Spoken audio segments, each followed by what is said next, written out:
देखो ध्यान दो, आज हम लोग पढ़ने जा रहे हैं सरल रेखा, एक्सरसाइज 10 स्ट्रेट लाइन। अब देखो इसके पहले कुछ फार्मूले देख लीजिए। फार्मूलों की बात करें तो जैसे आपको दे रहा है दो बिंदुओं, जैसे दे रहा है x1, y1 और x2, y2, इतने के बीच की दूरी कह रहा है, बीच की दूरी। तो देखो बीच की दूरी का इसका फार्मूला जो होता है डिस्टेंस का, वो होता है √x1 माइनस x2 का whole square plus y1 minus y2 का होल स्क्वायर, ये होता है फार्मूला। इसके बाद देखो अगर बात करें कि मध्य बिंदु, जैसे बिंदु दे रहा है बिंदु x1, y1 और x2, y2 के मध्य बिंदु के निर्देशांक, मध्य बिंदु के निर्देशांक। अब इसके जब निर्देशांक पढ़ेंगे तो होता है x1 plus x2/2, y1 plus y2/2। ये आ गए मध्य बिंदु के निर्देशांक। ये हम लोग x y बराबर भी ले सकते हैं, x, y, मतलब x का मान ये है, y का मान ये है। इसके बाद अगर आपको 3 बिंदु दे रहा है, ये हो गया पहला, ये हो गया दूसरा, तीसरा, देखिए कि जब बिंदु दिए गए हों, बिंदु x1, y1, x2, y2 और आपसे कह दे कि ये एक m1 अनुपात m2 के अनुपात में इनको जो कोई विभाजित करता है, तो अंतःविभाजन के निर्देशांक बताइए। अंतःविभाजन के निर्देशांक, तो अंतःविभाजन के जो निर्देशांक होते हैं वो होता है m1 x2 plus m2 x1/m1 plus m2, m1 y2 plus m2 m1 y2 plus m2 y1/m1 plus m2। और ये भी बराबर हम लोग किसके ले लेते हैं, x, y के। जब क्वेश्चन समझाएंगे और अच्छे से क्लियर हो जाएगा। इसके बाद अगर ये कह देता बाह्यता विभाजन, अंतः न कह के बाह्यता विभाजन के पूछ दे निर्देशांक, तो बाह्यता विभाजन में क्या करेंगे, बस इनमें बीच में चिन्ह बदल देंगे, m1 x2 minus m2 x1/m1 minus m2, ये हो जाएगा m1 y2 minus m2 y1/m1 minus m2, और ये बराबर हो जाएगा x, y के। ठीक है, यहाँ तक बात समझ में आ गई। तो ये फार्मूले हैं, आप लोग स्क्रीनशॉट लेना चाहें तो ले सकते हैं। देखो इसके बाद कुछ बेसिक चीज़ें इसमें समझ लो जो आप लोग हाई स्कूल में पढ़ चुके हैं। ये होता है x एक्सिस, ये होता है y एक्सिस। ठीक है, x का जो मान होता है, x के मान को बोलते हैं भुज और y के मान को कहते हैं कोटि। ठीक, इसमें क्या होता है, भुज और कोटि दोनों प्लस के होते हैं। इसको मान लेते हैं x डैश, इसको मान लेते हैं y डैश। तो जहाँ पे डैश का जिक्र होगा वहाँ पे माइनस का जिक्र होगा, और जहाँ बिना डैश का जिक्र होगा वहाँ पे प्लस का जिक्र होगा। तो यहाँ पे ये भी बिना डैश का, ये भी बिना डैश का है, तो यहाँ पे रहने वाले दोनों प्लस के।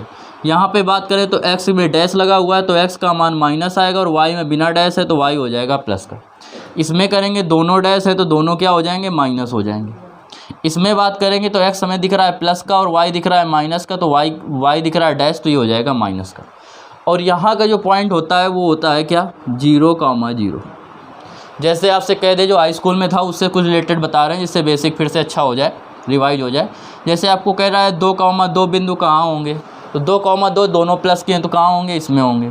कहता है 2,-2 कहाँ होगा, तो क्या है, y का मान माइनस है, x का मान प्लस है, तो x का मान प्लस है और y का मान माइनस किस में है, चतुर्थांश में। ये है फर्स्ट चतुर्थांश, ये है सेकंड चतुर्थांश, ये है थर्ड चतुर्थांश, और ये है फोर्थ चतुर्थांश। ठीक है, यहाँ तक बात समझ में आई। इसके बाद देखिए कि अगर ये कह देता -2 कहाँ होंगे, तो माइनस वाले दोनों इसमें है, तो ये तृतीय चतुर्थांश में होगा। मूल बिंदु की बात करें तो मूल बिंदु कहाँ होते हैं, यहाँ पे होते हैं। अब देखो जब रेखा कहेगा x अक्ष को काटती है, या x अक्ष की हम बात करते हैं समांतर है, तो देखो ये जो है ये कहाँ पे है, बिल्कुल बीचों बीच है। अगर हम इस तरफ चलते हैं तो x का मान प्लस में बढ़ता जाता है, लेकिन जब तक हम ऊपर नहीं चलेंगे तब तक y का मान नहीं होगा, क्योंकि हम y अक्ष में अभी नहीं चल रहे हैं। तो जब y अक्ष में नहीं चल रहे हैं तो क्या होगा, y का मान कुछ नहीं होगा। जब x अक्ष पे चल रहे हैं तो कुछ दिक्कत नहीं, जब तक हम यहाँ पे इस x अक्ष पे रहेंगे तब तक x का तो मान कुछ ना कुछ होगा, लेकिन y का मान 0 होगा। तो इससे हमें ये बात समझ में आई कि x अक्ष पर y का मान 0 होता है। ऐसे ही क्या करें, y अक्ष पे बात करें तो y अक्ष पे जब x की ओर नहीं चल रहे हैं, इसी पे चल रहे हैं, तो इस तरफ बढ़ने लगे तो ये वाला y का मान बढ़ने लगा। जैसे इस तरफ चल रहे थे तो ये x का मान बढ़ रहा था, लेकिन y का मान नहीं बढ़ रहा था। तो जब इधर चलेंगे तो क्या होगा, x का मान तो 0 ही रहेगा y अक्ष पे, लेकिन y का मान कुछ ना कुछ हो जाएगा। इससे हमें ये बात समझ में आई कि y अक्ष पे जो होता है वो x का मान 0 होता है। मूल बिंदु पे दोनों के दोनों 0 होते हैं। यहाँ तक बात समझ में आ गई। अब देखिए, पॉइंट डाल के लिख भी सकते हैं कि x अक्ष पर y का मान 0 होता है और y अक्ष पर x का मान 0 होता है। इसके बाद देखो, समझो, आपसे कह दे कि जब रेखा क्या है, x अक्ष के समांतर है, बात समझना ध्यान से, x अक्ष के समांतर है, तो समांतर रेखा ये हो गई। अब ये समांतर रेखा क्या x को कहीं पे काट रही है? जब x को नहीं काट रही है तो इस पर x का मान क्या होगा, 0 होगा। समांतर है तो x का मान 0 है। y अक्ष के समांतर है, ये किसके है, x अक्ष के समांतर।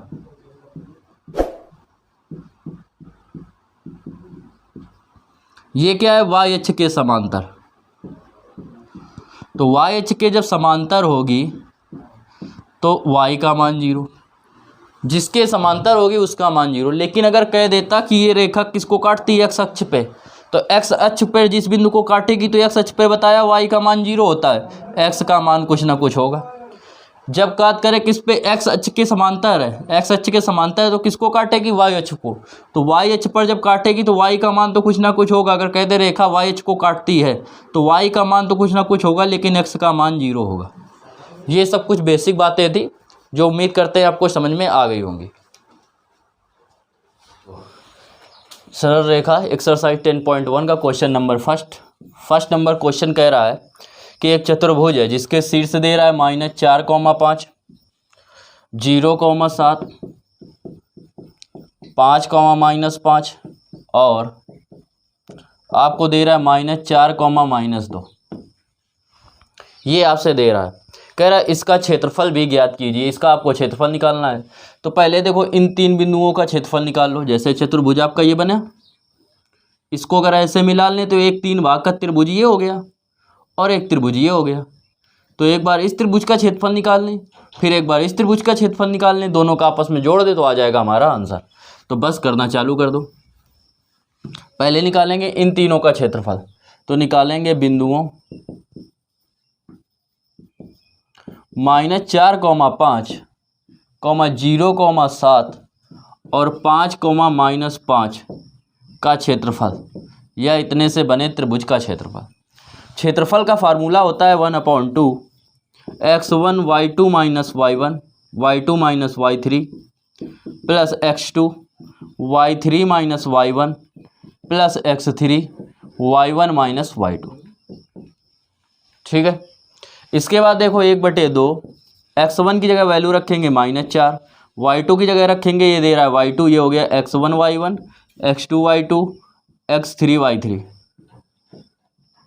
तो y2 की जगह रखेंगे हम लोग 7, y3 की जगह रखेंगे -5 प्लस 5 हो जाएगा, x2 की जगह रखेंगे 0, तो ये पूरा हो गया 0, प्लस x3 की जगह रखेंगे 5, y1 की जगह रखेंगे 5 और y2 की जगह रखेंगे 7। तो ये हो जाएगा 1/2, 7 5 12, 12 चौक 48, तो ये माइनस के 48, 7 में 5 जाएंगे -2, माइनस के हो जाएगा 5 दूनी 10, तो ये आ गया -58/2। क्षेत्रफल कभी भी माइनस में नहीं लेते हैं, तो इसका जो क्षेत्रफल आएगा, ये अगर Δ1 है तो जो क्षेत्रफल आया वो आ गया 58/2 वर्ग मात्रक। इसके बाद निकालेंगे इन 3 बिंदुओं को लेकर क्षेत्रफल। तो निकालेंगे बिंदुओं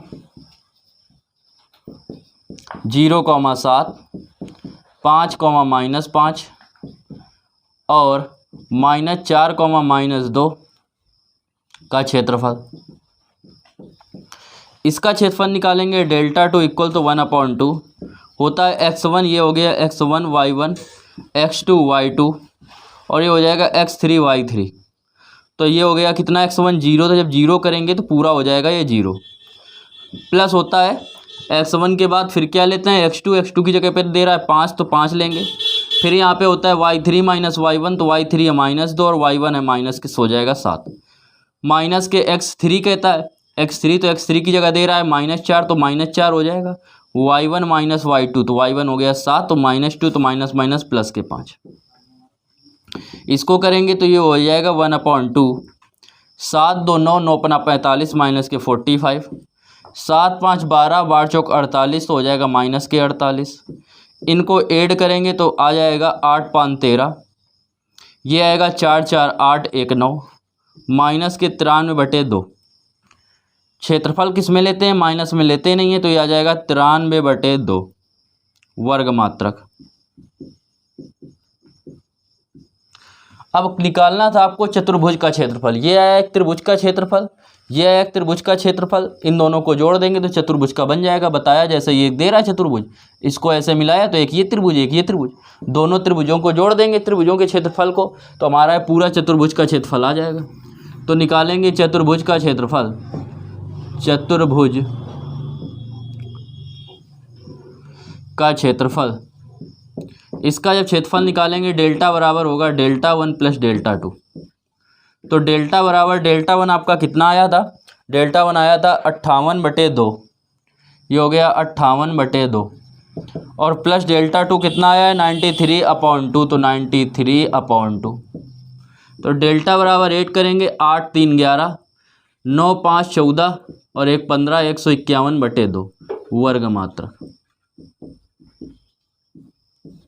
ये हो गया इस क्वेश्चन का आंसर।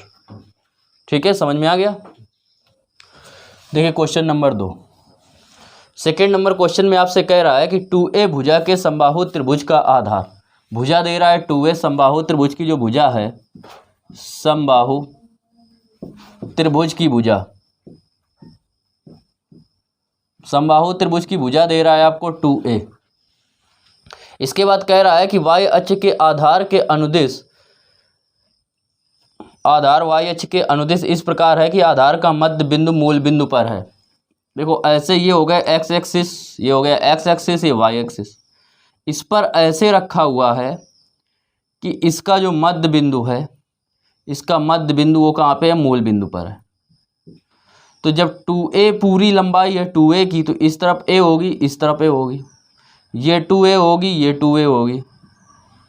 ठीक है, क्योंकि समबाहु त्रिभुज की सभी भुजाएं समान होती हैं। तो इस तरफ y अक्ष पर कितना चले a, तो इस तरफ a चलेंगे तो x y अक्ष पे x का मान 0, y का मान क्या होगा a। ठीक है, माइनस होगा क्योंकि ये y डैश है। ऐसे इस तरफ चलेंगे तो x y अक्ष पे x का मान 0, y का मान होता है जो दिया गया होता है, तो कितना चले a। ठीक है, अब देखो इसकी लंबाई निकालो। तो ये अगर हम देखेंगे तो पाइथागोरस की प्रमेय लग जाएगी यहाँ पे। तो यहाँ पे जब पाइथागोरस की प्रमेय निकालेंगे तो इसकी लंब की जो लंबाई निकालेंगे, लंब, तो लंब का स्क्वायर जो होगा वो होगा कर्ण का स्क्वायर, मतलब 2a का स्क्वायर, और माइनस क्या होता है आधार का स्क्वायर, तो आधार ये हो जाएगा a स्क्वायर। तो लंब का स्क्वायर जो होगा वो होगा 4a square minus a square बराबर 3a स्क्वायर। तो ये l आएगा, वो आएगा √3a। तो ये कितना हो गया, √3a। x अक्ष पे y का मान तो 0, x का मान जितना चलते हैं तो आएगा √3a। तो ये हो जाएगा √3a, 0। यहाँ तक बात समझ में आ गई।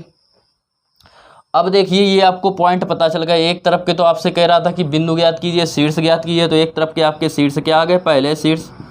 फर्स्ट कंडीशन में दे रहा है आपको कितना, 0, a 0, -a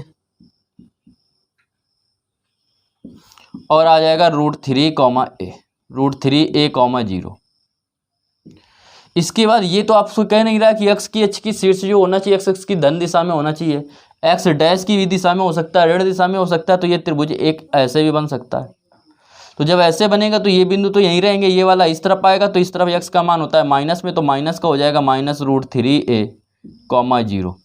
तो सेकंड में जो आएगा, जो सेकंड बनेगा, तो वो ये दोनों तो शीर्ष वही रहेंगे, शीर्ष इन दोनों में कोई परिवर्तन हुआ नहीं है। तो 0 कॉमा ए, 0 कॉमा माइनस ए, बस ये बदल जाएगा। तो इसकी जगह क्या आ जाएगा, -√3a कॉमा 0।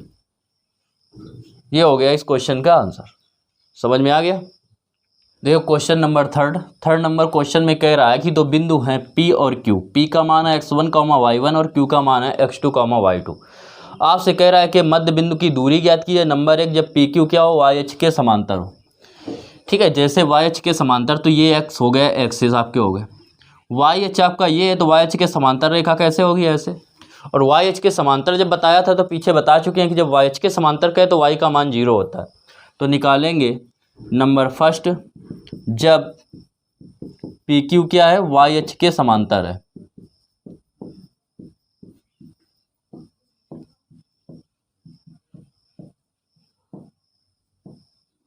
जब YH के समांतर है तो x का मान तो हो गया, y का मान हो गया 0। और फार्मूला होता है x1 माइनस x2 का होल स्क्वायर।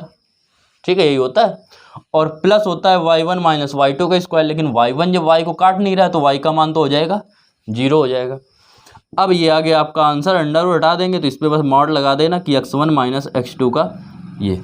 अब ये मॉड क्यों लगाया गया है, मॉड का मतलब केवल ये है कि दूरी जो होती है वो कभी क्या होती है, माइनस में नहीं होती है। तो इसको सॉल्व करने पर जो आंसर आएगा वो हमेशा किस में लिखना है, प्लस में लिखना है। सेकंड इसी का पॉइंट देखिए। सेकंड कह रहा है जब किसके हो, जब PQ x अक्ष के समांतर हो, x अक्ष के समांतर हो। जब x अक्ष के समांतर है तो क्या होगा, x का मान 0 होगा। ये x अक्ष था, इसके जब समांतर रेखा खींचेंगे तो ये x अक्ष को कहीं काट नहीं रही है। तो जब x अक्ष को काटेगी नहीं तो x का मान क्या हो जाएगा, 0 हो जाएगा। तो जब y अक्ष के समांतर होगा तो दूरी निकालेंगे, जब तब दूरी निकालेंगे तो अंडर रूट x का मान 0, y का मान हो जाएगा y1 माइनस y2 का होल स्क्वायर। और बताया दूरी होती है किस में, हमेशा प्लस में, तो इसलिए इसको मॉड में लिख देंगे। यही आ जाएगा आंसर। देखिए क्वेश्चन नंबर 4 नंबर क्वेश्चन में कह रहा है कि x अक्ष पर वह बिंदु ज्ञात कीजिए जो 7,6 और 3,4 से समान दूरी पर हो। अब देखो x अक्ष पे कह रहा है, तो बता चुके हैं जब x अक्ष की बात करें तो x अक्ष पर जो कोई बिंदु लेते हैं तो उसमें क्या होता है, y का मान 0 होता है। तो जो बिंदु मानेंगे तो x का मान तो होगा लेकिन y का मान 0 होगा।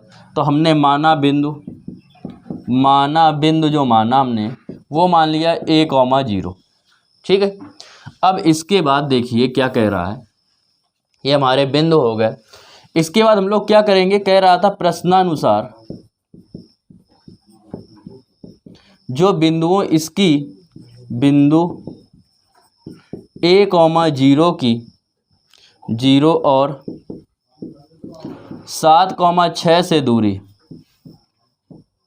बराबर क्या है, बिंदु इतने और इतने, और दूसरे बराबर है बिंदु a,0 और 3,4 के बीच की दूरी।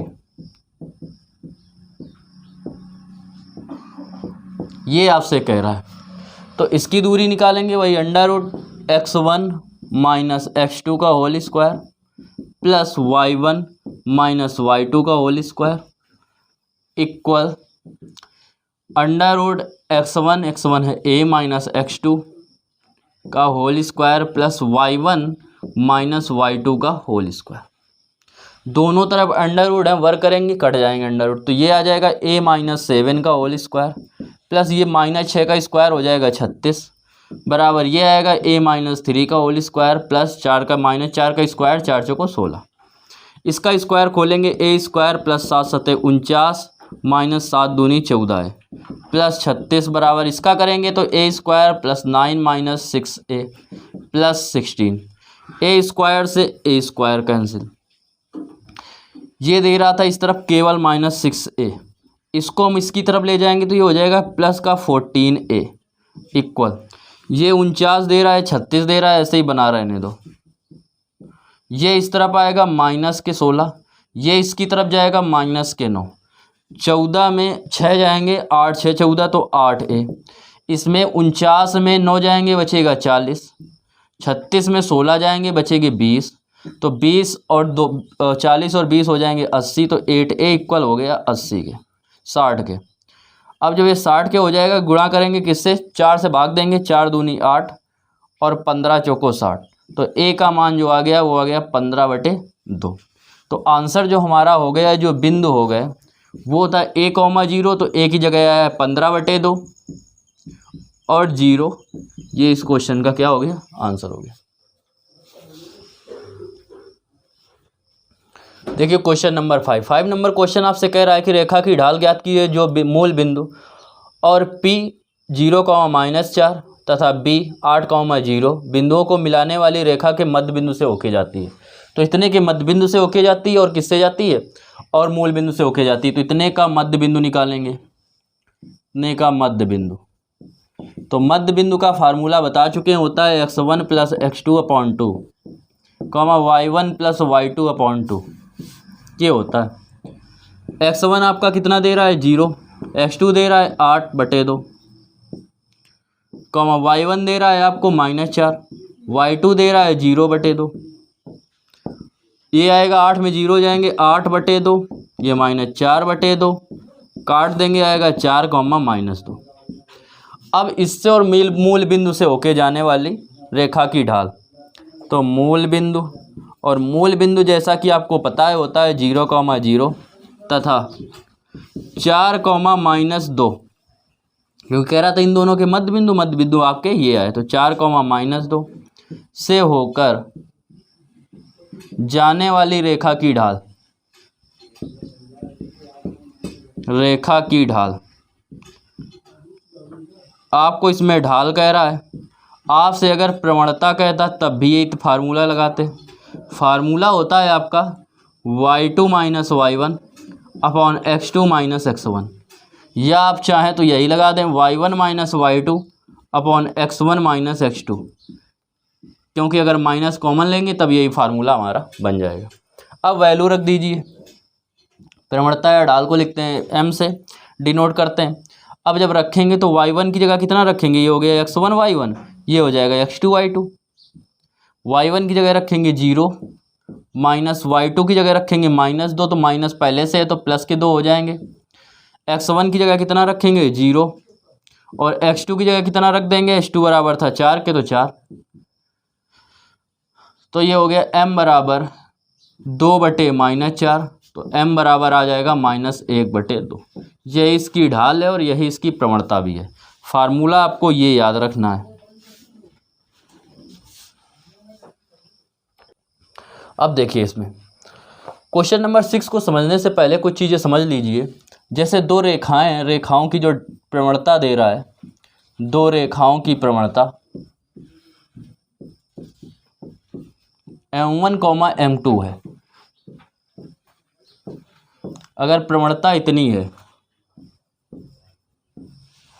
तो इनके समांतर होने का जो प्रतिबंध होता है, समांतर होने का प्रतिबंध वो आपका होता है m1 = m2, मतलब दोनों की प्रवणताएं आपस में क्या होनी चाहिए, बराबर होनी चाहिए। और लंब होने का प्रतिबंध, लंब या लंबवत होने का प्रतिबंध, इसका जो प्रतिबंध होता है वो होता है m1 × m2 बराबर -1 के, या m1 बराबर -1/m2 के। ये होता है इसका प्रतिबंध। ठीक है, बात समझ में आई। तो ये हो गया। अब देखो क्वेश्चन नंबर आपका कौन सा दे रहा है, 6 नंबर। ये कोड नोट कर लेना आप लोग।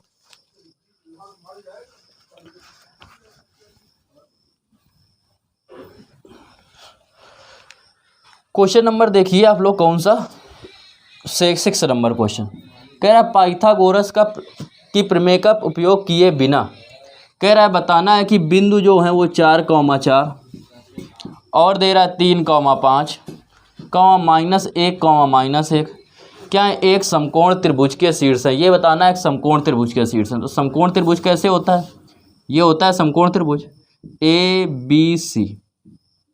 ठीक है, समकोण त्रिभुज हैं तो अगर इसकी तीनों की प्रवणता निकालें तो दो की प्रवणता, जैसे इसकी प्रवणता m1 आई, इसकी m2 आई, तो समकोण मतलब लंब, और लंब होने का प्रतिबंध बता चुके हैं m1 × m2 बराबर कितने के होना चाहिए, -1। तो बस यही निकाल लो। ये अगर हो गया A, ये हो गया B, और ये हो गया C। हमने ऐसे बिंदु माने हैं, उसमें पता लगा ऐसे माना गया हो, मतलब किन्हीं दो की प्रवणता का गुणनफल क्या होना चाहिए, -1 होना चाहिए। तो बस निकालना चालू करेंगे। पहले निकालेंगे A 4,4, B 3,5 इतने की प्रवणता।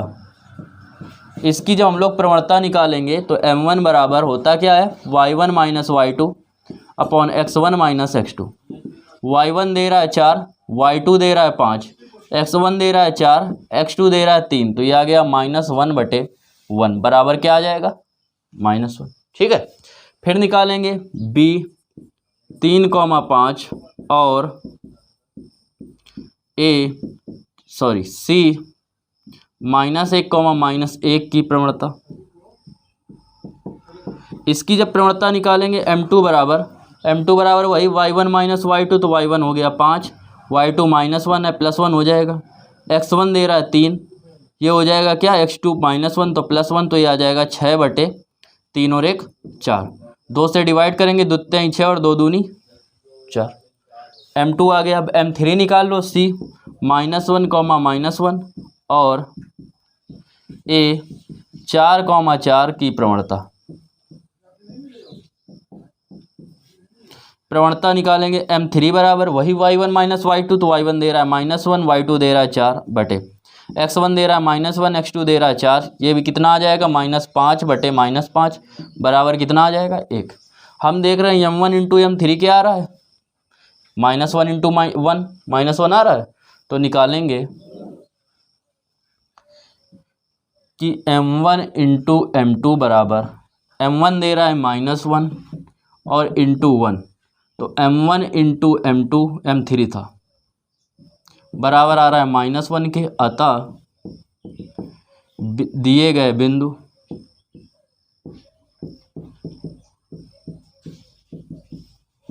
किसके सीट से, समकोण त्रिभुज के सीट से। लंब का है, लंब का भी मतलब समकोण ही होता है, लंब मतलब 90 अंश और समकोण का मतलब भी 90 अंश, तो समकोण त्रिभुज के शीर्ष हैं।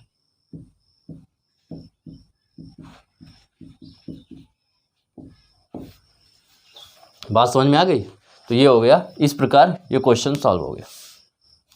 देखिए क्वेश्चन नंबर 7 नंबर क्वेश्चन आपसे कह रहा है कि उस रेखा का समीकरण ज्ञात कीजिए जो y अक्ष की धन दिशा में वामावर्त मापा गया 30 अंश का कोण बनाती है। y अक्ष की धन की इस दिशा में वामावर्त दिशा, y अक्ष की धन दिशा ये हो गई, इसकी वामावर्त दिशा में, दक्षिणावर्त मतलब क्लॉकवाइज और वामावर्त मतलब एंटी क्लॉकवाइज, तो एंटी क्लॉकवाइज दिशा में कितने अंश का कोण बना रही है, 30 अंश का कोण बना रही है। ठीक है, हमेशा जो कोण लेते हैं, एंगल लेते हैं, वो एक्स अक्ष से लेते हैं। ये जो होता है वो होता है 90 डिग्री। जब ये 90 ये 30 है, तो ये जो पूरा होगा वो कितना हो जाएगा, 120 हो जाएगा। तो एक्स अक्ष की धन दिशा से बना कोण, धन दिशा से बना कोण, जब बना कोण दे रहा है थीटा इक्वल, वो कितने के दे रहा है, 120 के। ठीक है, अब निकालना है समीकरण। तो समीकरण होता है y बराबर mx प्लस सी।